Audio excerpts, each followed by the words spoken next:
कुछ तो बोलो भांजे कैफस।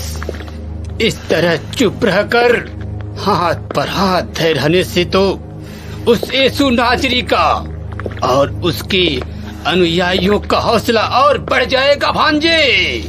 आखिर करे भी तो क्या करे मामा श्री। उस यीशु नाजरी को हम कैसे रोकें?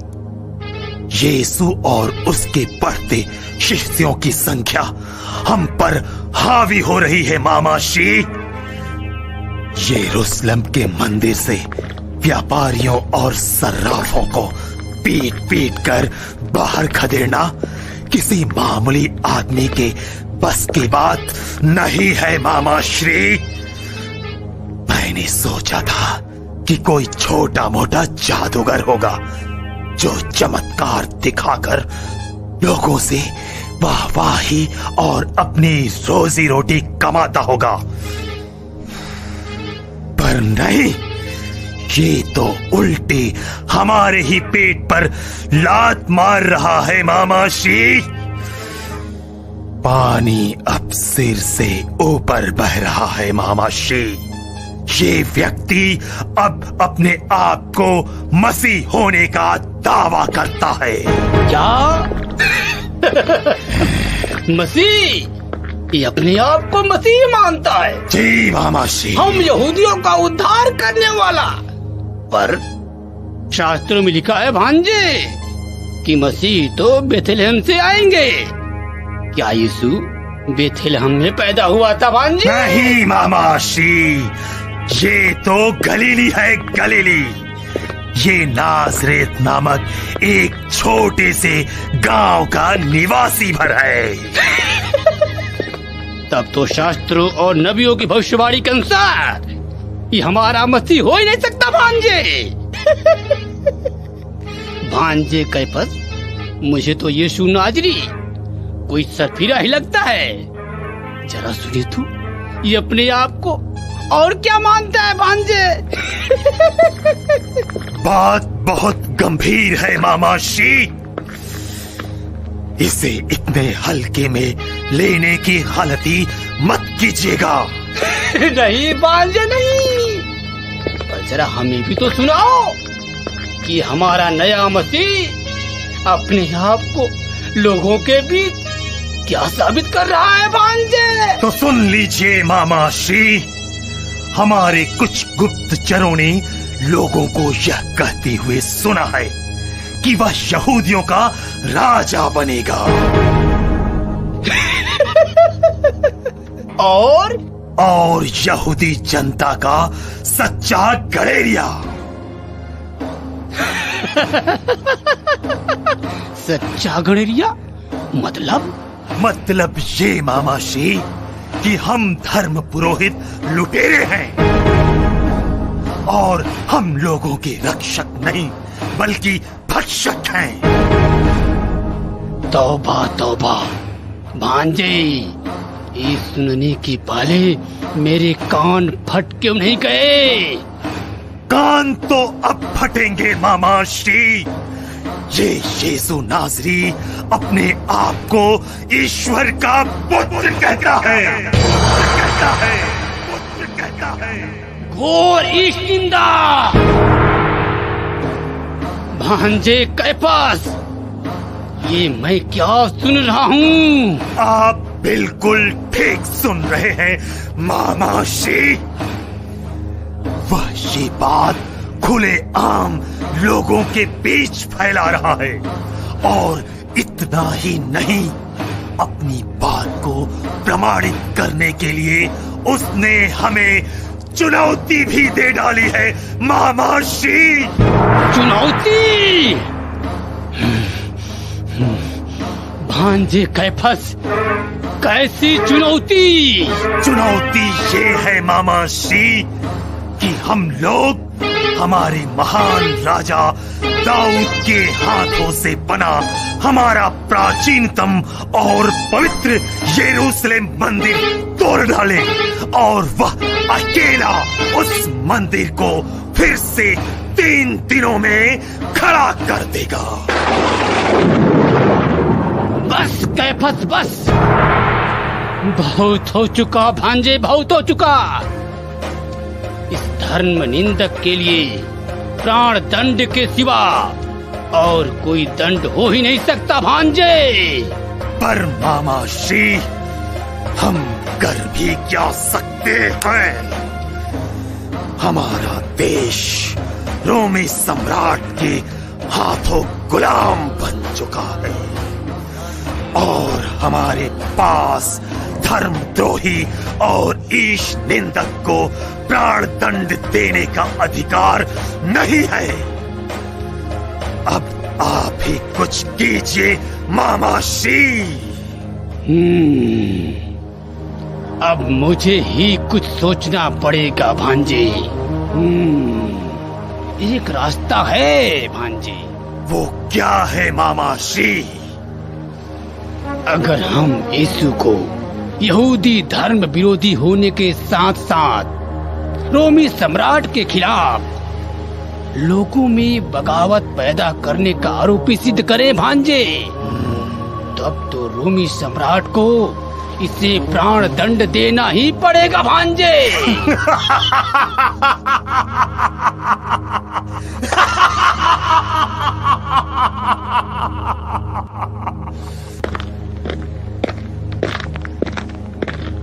प्रधान याजक कैफस को मेरा प्रणाम।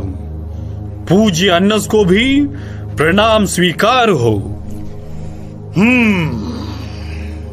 कहो गुप्तचर, क्या खबर लाए हो? प्रधान याजक कैफस जी, यीशु नाजरी का शिष्य यूदस इस्करियोती आपसे मिलने के लिए प्रांगण में हाजिर है। कैफस जी, ये यीशु का शिष्य यूदस कौन है और उसका यहाँ क्या काम? पूज्य अन्नस जी, यूदस इस्करियोती यीशु नाजरी के करीबी 12 शिष्यों में से एक है। पहले वह एक रोमी सत्ता विरोधी गुटों का सदस्य था, पर अब वह यीशु का शिष्य है। वह उसके गुट में हिसाब किताब संभालता है और पैसे की थैली इसी के हाथ में रहती है। धन का लालच और पैसे का लोभ उसे कभी कभी अपने ही घर में चोरी करने को मजबूर करता है। कैफस, तब तो यह बिल्कुल हमारे काम का आदमी है। गुप्तचर, यूदस को अंदर ले आओ। जैसी आपकी आज्ञा।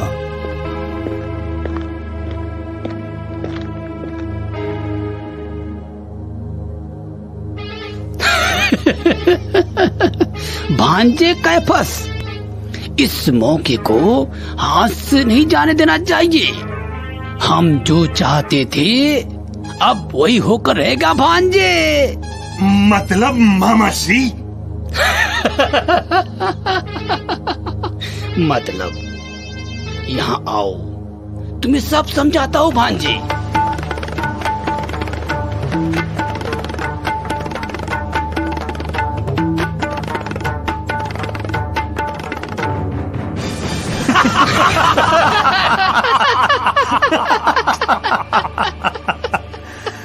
वाह मामा श्री वाह। भांजे कैफस, तुम बस वही करना जैसे मैं कहता हूँ भांजे। हाँ, आओ यूदस आओ। कहो, क्या बात है? प्रधान याजक कैफस जी और अन्नस जी, आपको मेरा प्रणाम। मैं यीशु नाजरी का शिष्य हूं और मुझे आपसे कुछ काम है। निसंकोच होकर कहो यूदस, यहाँ तुम्हें किसी से भी कोई खतरा नहीं है। मैंने सुना है कि आप यीशु को पकड़ना चाहते हैं और मैं इसमें आपकी मदद कर सकता हूं, पर इसके लिए आपसे कुछ दाम भी लूंगा। दाम की चिंता मत करो यूदस। पर एक बात हमारी समझ में नहीं आई, तुम यीशु को क्यों पकड़वाना चाहते हो? आप हमारी पिछली जिंदगी के बारे में सब कुछ जानते हैं, लेकिन जब से मैंने यीशु नाजरी और उसके पीछे चलने वाले लोगों की बढ़ती भीड़ को देखा, तो मुझे उस व्यक्ति में यहूदियों के एक नए राजा की झलक दिखाई दी। यीशु में लोगों को अपनी ओर आकर्षित करने का एक दैवीय गुण है। वह सत्य बोलने से नहीं डरता, चाहे वह धर्म के खिलाफ हो या फिर रोमी सम्राट। मैंने देखा कि यीशु के पास रोमी सम्राट के खिलाफ लड़ने के लिए जनता का समर्थन बन रहा है, जो जल्द से जल्द उन्हें पराजित कर अपना एक नया राज्य स्थापित करेंगे। और मैं उसके शासन में एक ऊंचे पद पर बैठूंगा। पर क्या युदस, आगे बोलो, रुक क्यों गए? बोलो। पर मेरे सारे अरमानों पर पानी फिर गया। मैंने जो अनुमान लगाए थे वे सारे के सारे गलत निकले। यह यीशु इस संसार का राजा नहीं, बल्कि एक आध्यात्मिक राज्य की स्थापना करना चाहता है। वह कोई राजा या सम्राट नहीं, बल्कि दिल का राजा बनना चाहता है। और इसीलिए क्या युदस? और इसीलिए मैंने सोचा कि घी अगर सीधी उंगली से ना निकले तो टेढ़ी ही सही। मैंने सुना कि यीशु यहूदी धर्म के खिलाफ अपने बयानबाजी से आपकी भी आंखों में एक कांटा बन गया है। आप लोग भी उसके कार्यों और विचारों से त्रस्त हैं। यीशु को आपके द्वारा पकड़वाकर मैं जनता में रोष और क्रांति पैदा करना चाहता हूं, ताकि यीशु उत्तेजित होकर अपने अनुयायियों को सत्ता के खिलाफ लड़ने के लिए प्रेरित कर दें। और इस तरह मैं अपने मंसूबों में कामयाब हो जाऊंगा। बस एक बार मेरी योजना सफल हो जाए। वाह युदस, वाह!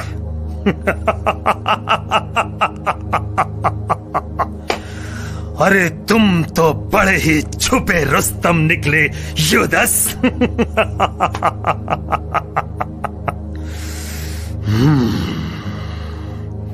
अब बताओ, हम यीशु को कैसे और कहां गिरफ्तार कर सकते हैं? पहले मेरा इनाम हुजूर। तुम नहीं सुधरोगे युदस। कभी नहीं सुधरोगे। ये लो, चांदी के 30 सिक्के हैं, पकड़ो। ये क्या, केवल 30 सिक्के? ये तो बहुत कम है। यीशु की गिरफ्तारी के लिए इतना काफी है युदस। पर ये तो एक साधारण मजदूर की महीने भर की कमाई के बराबर जितना है। अब ज्यादा मत बको युदस। तुमने हमारा काम कर दिया, हमने इसका तुम्हें सही इनाम दिया है। विश्वासघात अपनों से करोगे और उसका दाम हमसे वसूलोगे। तुम्हारी औकात ही क्या है युदस? अब हमें ये बताओ कि यीशु कहां मिलेगा? केद्रोन नाले के पास एक बारी है। यीशु आज रात भोजन के पश्चात शिष्यों के साथ वहीं पर रात बिताएंगे। मैं आपके सिपाहियों को वहां तक ले जा सकता हूं। और वे यीशु को पहचानेंगे कैसे? वहां तो काफी अंधेरा होगा और ये गलीली तो सभी एक जैसे दिखते हैं। प्रधान याजक कैफस जी, मैं जिस व्यक्ति का चुंबन लेकर अभिवादन करूंगा वही यीशु नाजरी होगा। बहुत खूब, बहुत खूब युदस।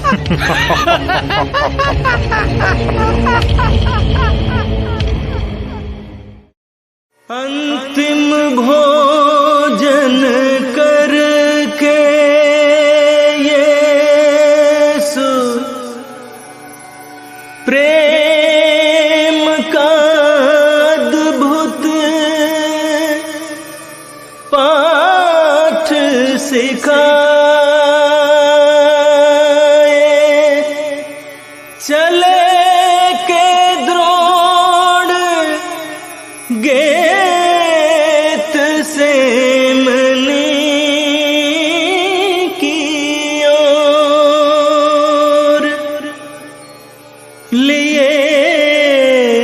प्रिय शिष्यों को साथ, लिए प्रिय शिष्यों को साथ।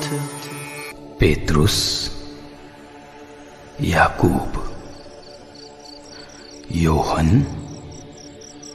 मेरे संकट की घड़ी आ गई है। यह मेरे लिए घोर संघर्ष का समय है। मेरे पिता ने मुझे जो कार्य सौंपा है उसे पूरा करने का समय आ चुका है। अंधकार की शक्तियां मुझे पकड़ने के लिए आ रही हैं। प्रभु, मैं आपके साथ बंदी गृह जाने और मरने को भी तैयार हूं। पेतरुस, मैं तुमसे सच कहता हूं कि आज इसी रात को मुर्गे के बांग देने से पहले ही तुम मुझे 3 बार अस्वीकार करोगे और कहोगे कि तुम मुझे जानते तक नहीं। नहीं प्रभु, नहीं, ऐसा नहीं हो सकता। सीमोन पेतरुस, शैतान को तुम लोगों को गेहूं की तरह फटकने की अनुमति मिली है, परंतु मैंने तुम्हारे लिए प्रार्थना की है जिससे तुम्हारा विश्वास कमजोर ना हो। जब तुम फिर से सही रास्ते पर आ जाओगे तो अपने भाइयों को भी संभालोगे। आज मेरी आत्मा इतनी उदास है कि मैं मरने को हूं। तुम लोग यहां ठहर जाओ और मेरे साथ जाग कर प्रार्थना करो।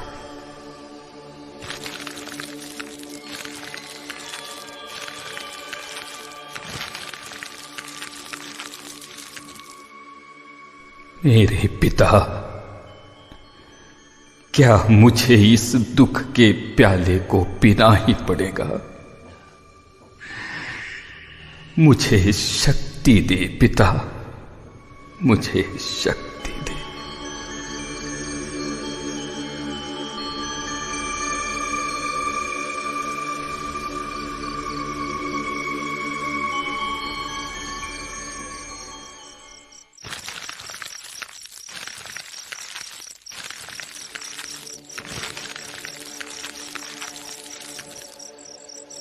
तुम लोग क्यों सो रहे हो?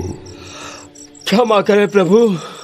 उठो और प्रार्थना करो जिससे तुम परीक्षा में ना पड़ो। अब हम जागकर प्रार्थना करेंगे।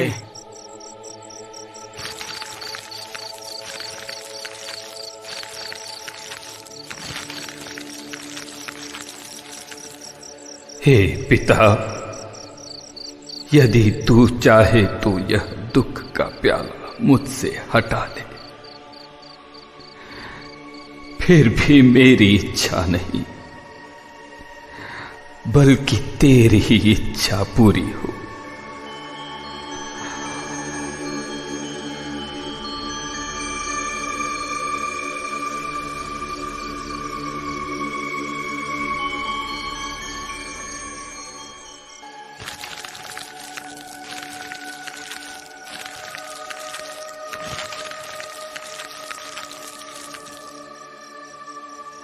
क्या तुम लोग घंटे भर भी मेरे साथ जाग नहीं सकते? जागते रहो और प्रार्थना करते रहो जिससे तुम परीक्षा में ना पड़ो। आत्मा तो तत्पर है परंतु मानव शरीर दुर्बल है। क्षमा करें प्रभु, अब हम लोग जागकर ही प्रार्थना करेंगे।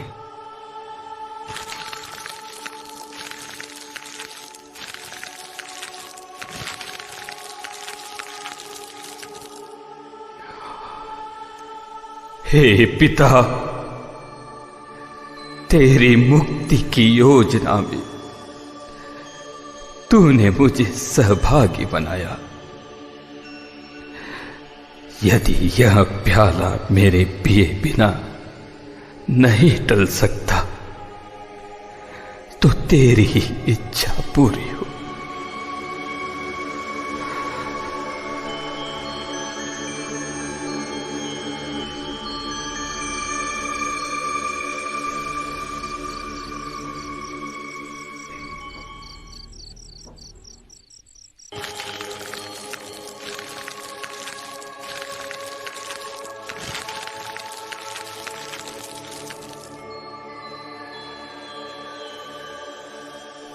फिर सो गए।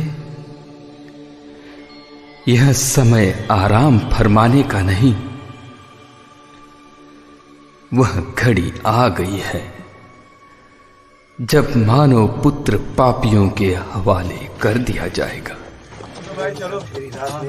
चलना मुश्किल है। अरे इधर तो कुछ दिखाई नहीं दे रहा है। कुछ नहीं दिखाई दे रहा है। कितना अंधेरा है चारों तरफ। अरे भाई तुम लोग घबरा क्यों रहे हो? तुम लोग बस मेरे पीछे पीछे चले आओ। लगता है कि मेरा विश्वासघाती निकट आ गया है।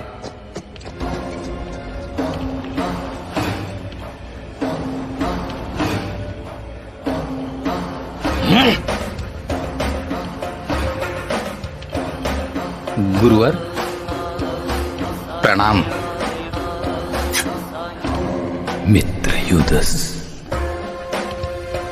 तू क्या करने आया है? क्या तू चुंबन देकर मनुष्य के पुत्र के साथ विश्वासघात करता है? तुम लोग किसे ढूंढ रहे हो? हम लोग यीशु नाजरी को ढूंढ रहे हैं। मैं ही हूं। क्या तुम हो? तुम लोग मेरे गुरु को गिरफ्तार करते हो। मेरा कान काट दिया। मेरा कान काट दिया। मेरा कान। पेत्रुस,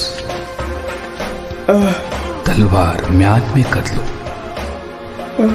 जो तलवार निकालता है वह तलवार से ही मारा जाता है।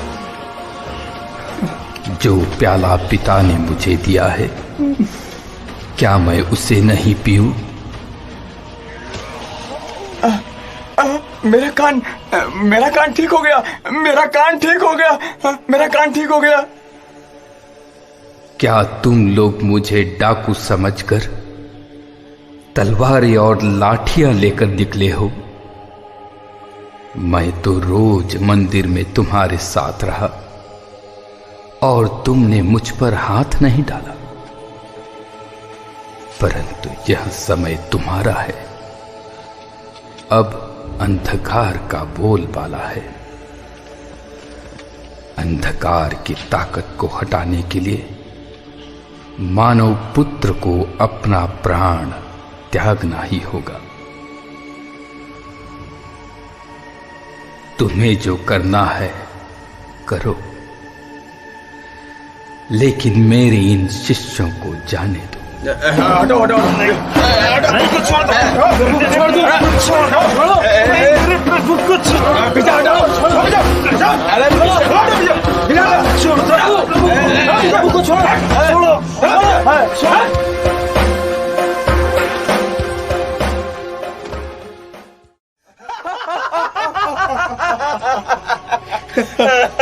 यहूदियों का नबी कैद हो गया। ये नबी है।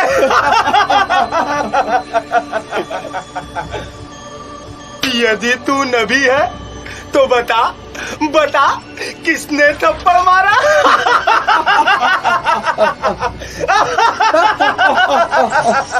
मुझे क्यों मारते हो? अरे मत मारो बेचारे को। हमें क्या अधिकार है किसी को दंड देने या मारने का? मारने का काम तो यहूदी महासभा का है। महासभा के सारे सदस्य इकट्ठा हो चुके हैं मामा श्री। बस हम लोगों के पहुंचने की देर है। चलो भांजे कैफस, आज फैसला होकर रहेगा। अरे वो देखो, प्रधान याजक कैफस और उनका मामा महापुरोहित अन्नस आ रहे हैं। अब मजा आएगा बेटा।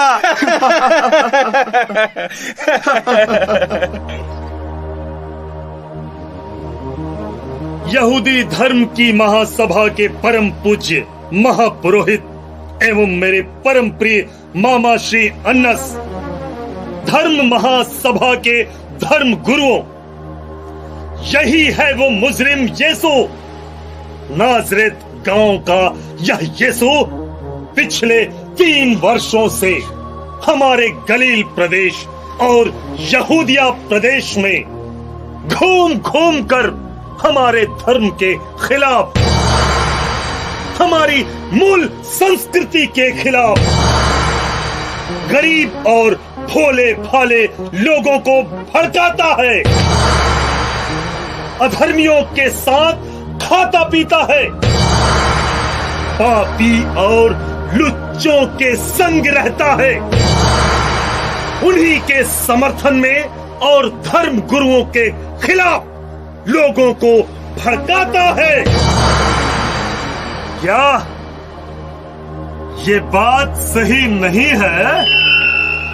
आप मुझसे क्यों पूछते हैं? उन्हीं से पूछ लीजिए जिन्होंने मुझे सुना है। तू प्रधान याजक को इस प्रकार उत्तर देता है? यदि मैंने गलत कहा तो गलती बता दूं, परंतु यदि ठीक कहा है तो तू मुझे क्यों मारता है? महापुरोहित अन्नस जी, यदि मेरी बातों पर कोई संदेह है तो आप गवाहों से पूछ सकते हैं। ये आदमी कहता है कि यरूशलेम मंदिर को गिरा दूंगा और 3 दिनों के अंदर एक दूसरा मंदिर खड़ा करूंगा। हाँ, ये गवाह सही कह रहा है। हाँ, ये यही बोलता है। हाँ, हमने इसको ऐसा कहते हुए सुना है। हम लोगों ने भी सुना है। हाँ, ये सही कह रहा है। एकदम सही कह रहा है। ये हमेशा कहता रहता है। इतनी हिम्मत! परम पवित्र यरूशलेम मंदिर को बनाने में हजारों कारीगरों ने कितने वर्ष मेहनत की है, ये तुमको मालूम है क्या? उस मंदिर को तुम 3 दिन के अंदर खड़ा करोगे? महापुरोहित अन्नस जी, आप क्रोधित न होवें। गुरु यीशु के इस कथन का कोई और अर्थ भी हो सकता है, कोई सांकेतिक अर्थ भी होगा। निकोदेमुस, आप इतने समझदार होकर भी हमेशा इस धर्मद्रोही का समर्थन करते हैं, क्यों? निकोदेमुस का कहना सही है, आप सांकेतिक भाषा में बात करते हैं। ये अन्य लोग जो आपके विरुद्ध गवाही दे रहे हैं, क्या इसका कोई उत्तर आपके पास नहीं है? रहने दीजिए मामा श्री, इसके पास तो कोई जवाब ही नहीं है। क्या तुम मसीह हो, परमेश्वर के पुत्र हो? यदि मैं आपसे कहूं कि मैं वही हूं तो आप मेरा विश्वास नहीं करेंगे, पर अब से आप लोग मानव पुत्र को सर्वशक्तिमान ईश्वर की दाहिनी ओर बैठा हुआ और आकाश के बादलों पर आता हुआ देखेंगे। तो क्या तू ईश्वर का पुत्र है? आप ही कहते हैं कि मैं हूं।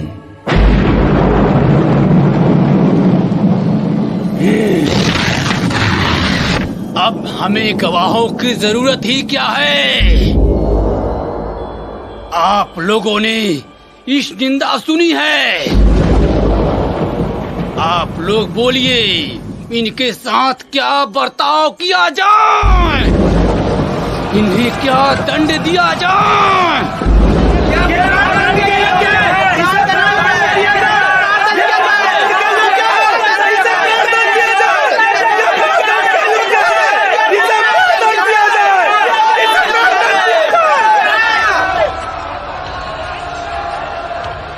बिल्कुल सही कहा आप लोगों ने। लेकिन दुर्भाग्य की बात है कि हम रोमी सम्राट के अधीन हैं। मृत्यु दंड तो केवल रोमी सम्राट का राज्यपाल पिलातुस ही दे सकता है। तो हम अपना फैसला राज्यपाल को सुनाएंगे। सिपाहियों, इन राज्यपाल के दरबार में ले चलो।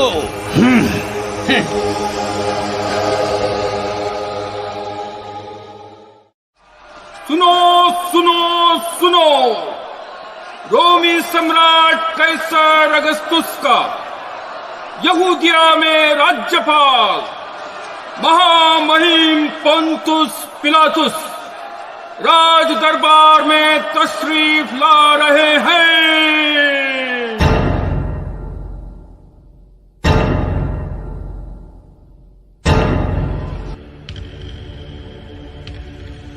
यहूदी धर्म सभा के महापुरोहित अन्नस और प्रधान याजक कैफस सारे शहर में यहूदी लोग पास का पर्व मना रहे हैं और आप लोगों ने पर्व के इस अवसर पर तकल्लुफ किया।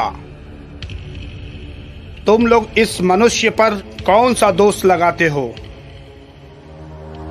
महामहिम राज्यपाल पिलातुस महोदय, यह मनुष्य नाजरी निवासी यीशु हमारी जनता में विद्रोह फैलाता है।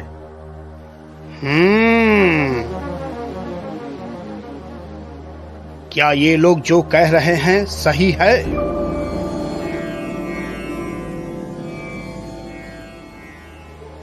इसके पास जवाब ही नहीं है। इसे प्राण दंड दीजिए। प्राण दंड? लेकिन प्राण दंड के लिए मैं इस मनुष्य में कोई दोष नहीं पाता। पिलातुस महोदय, ये आदमी गलीलिया से लेकर यहाँ यरूशलेम तक यहूदिया के कोने कोने में अपनी शिक्षा से जनता को उकसाता है, अपने आप को मसीह कहता है। मसीह यानी बचाने वाला, जिसकी आप लोग प्रतीक्षा कर रहे हैं। हो सकता है कि आप धर्म गुरुओं के आतंक और शोषण से लोगों को बचाने के लिए आया हुआ वास्तविक मसीह यही हो। आप हमारा उपहास कर रहे हैं राज्यपाल महोदय। यह कैसर को कर देने से लोगों को मना करता है, अपने आप को राजा कहता है। रोमी सम्राट कैसर के अलावा हमारा और कोई राजा नहीं है। अच्छा, आज अचानक आप लोग बड़े राजभक्त हो गए हैं। मैं आपके राजा यीशु से बात करता हूँ। क्या आप यहूदियों के राजा हो? हमारा नहीं। तो किसका है? मेरा राज्य इस संसार का नहीं है। यदि मेरा राज्य इस संसार का होता तो मेरे अनुयायी लड़ते और मैं यहूदियों के हवाले नहीं किया जाता, परंतु मेरा राज्य यहाँ का नहीं है। तो तू राजा है? आप सच ही कहते हैं, मैं राजा ही हूं। मैं इसलिए जन्मा और इसलिए संसार में आया हूं कि सत्य के विषय में साक्ष्य दूं। जो सत्य के पक्ष में है वह मेरी वाणी सुनता है। सत्य? सत्य क्या है?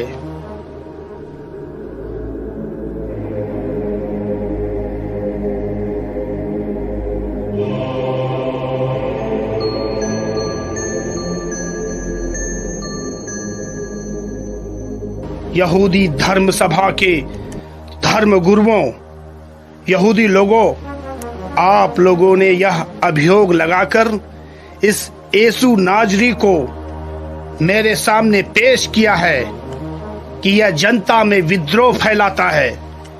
मैंने आपके सामने इसकी जांच की, परंतु मैंने इसमें कोई दोष नहीं पाया। खैर, आप लोगों की खुशी के लिए मैं इसे 40 कोड़े पिटवा कर छोड़ देता हूँ। चल चल।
कितना महान, कितना महान रे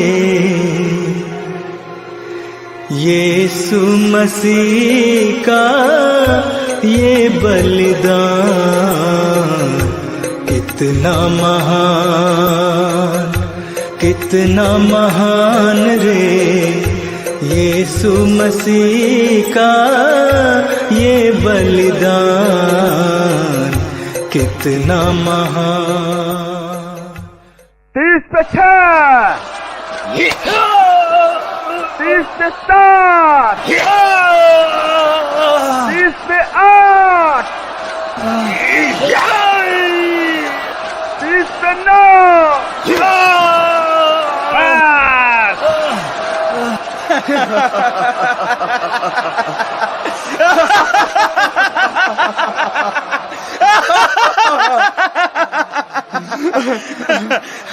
अरे अपने आप को राजा कहता है। ये रहा राजा का शाही कपड़ा। यह रहा राजा का शाही ताज। और ये रहा महाराज का राजदंड। महाराज प्रणाम। यहूदियों के राजा की जय।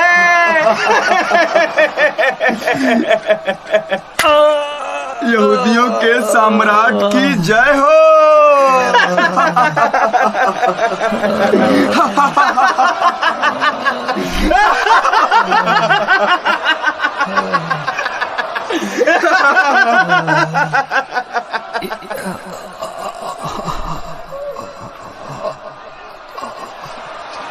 देखिए, देखिए इस मनुष्य को, इसकी हालत को देखकर आप लोगों का हृदय ठंडा हो गया होगा।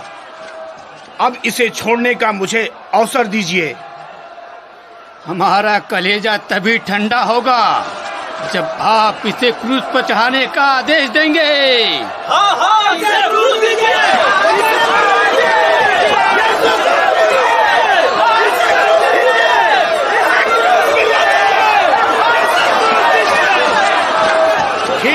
ठीक है, मान लिया कि इसे मृत्यु दंड दिया जाए, लेकिन पास्का पर्व के इस अवसर पर एक बंदी को रिहा करने की प्रथा है। आप लोग क्या चाहते हैं? मैं आपके लिए किसे रिहा करूं? बंदी गृह में कैद कुख्यात आतंकवादी बराबस को या आपके मसीह यीशु को? बराबस को रिहा कीजिए।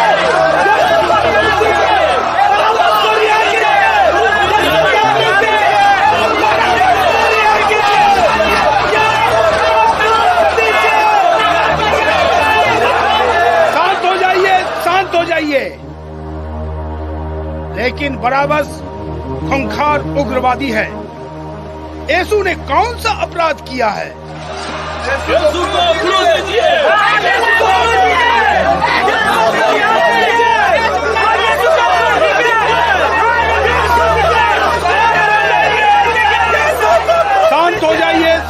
हो जाइए।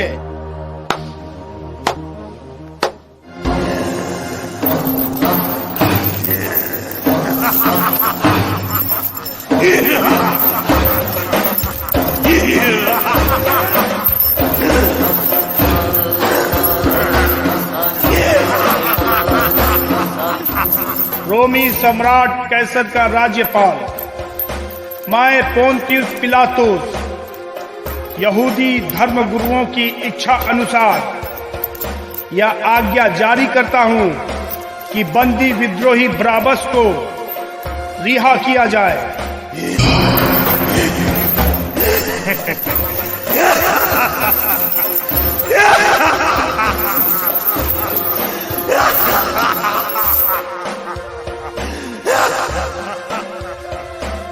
और नाजरेत निवासी यीशु को क्रूस पर चढ़ाया जाए। मैं इस धर्मात्मा का दोषी नहीं हूं, इसे तुम लोग जानो। इसका रक्त हम पर और हमारी संतानों पर पड़े।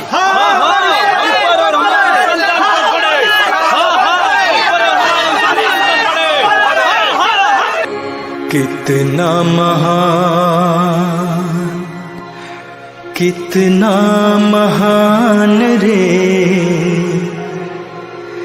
यीशु मसीह का ये बलिदान। कितना महान रे यीशु मसीह का ये बलिदान। कितना महान पापिन खातिर जगत में आया, पापिन खातिर जगत में आया, क्रूस पे चढ़ के प्राण गवाया। भूल न जाए हम ये बलिदान। कितना महान रे यीशु मसीह का ये बलिदान। कितना महान कोढ़ी अंधे मृतक जिलाए, कोढ़ी अंधे मृतक जिलाए। महिमा कोई समझ न पाए, मौत पे भी वह हुआ है जयमान।